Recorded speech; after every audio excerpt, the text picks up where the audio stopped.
మన ప్రభువును రక్షకునైన యేసుక్రీస్తు నామంలో ఈ వీడియోని వీక్షిస్తున్న మీ అందరికీ ప్రైజ్ ద లార్డ్. ఈరోజు మనము లెంటులో 7వ రోజుకి చేరుకున్నాం.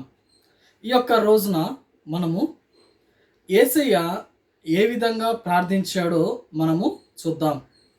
ఆయన మండల కాలంలో అలాంటే ఇలాంటి లెంట్ డేస్లో లేకపోతే యేసుక్రీస్తు ప్రభువారు 40 దినములు ఉపవాసం ఉన్న రోజుల్లో ఆయన ఏం చేశాడు అనేది కనుక మనము జాగ్రత్తగా గమనించినట్లయితే మత్తయి సువార్తలో, మార్కు సువార్తలో కానీ, లూకా సువార్తలో, యోహాను సువార్తలో, అన్ని సువార్తల్లో మనకి యేసయ్య పెందలకనే లేచి వెళ్ళి ప్రార్థించడం అలవాటుగా ఉంటున్నట్లుగా మనం చూస్తాం.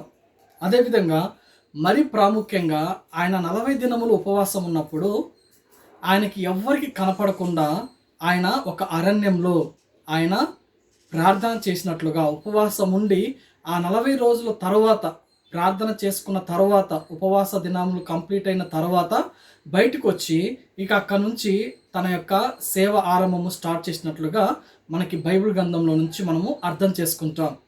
అంటే ఈ లెంట్ డేస్లో మనం కూడా ఆ విధంగానే ఉండాలి. ఎలాగా అంటే ఎక్కువ మందితో కలిసి ప్రార్థన చేయడం అనేది సహజమే, లేకపోతే సమాజంగా కూడి ప్రార్థన చేయడము సమంజసమే, కామనే.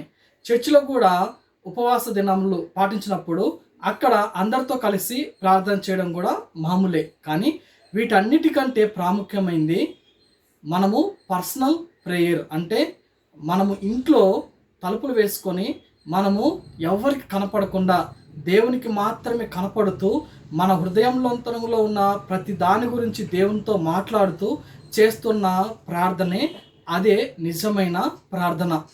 ఈరోజు లెంట్ డేస్లో చాలామంది అందరితో కలిసి లేకపోతే కొన్ని సంఘాల్లో ఈ యొక్క మండల కాలం అంతా ఒక్కొక్క గృహంలో పెట్టుకుంటూ ప్రార్థన చేసుకుంటూ వెళ్తారు. లేదంటే ఆ మందిరంలో ప్రతి బుధవారము శుక్రవారము కూడుకుని ప్రార్థన చేస్తూ ఉంటారు. ఇది మామూలే. ఖచ్చితంగా ఈ యొక్క ప్రార్థనలో ఏకీభవించాలి. దీనికంటే ప్రాముఖ్యమైనది ఏంటి అంటే మన యొక్క వ్యక్తిగత ప్రార్థన.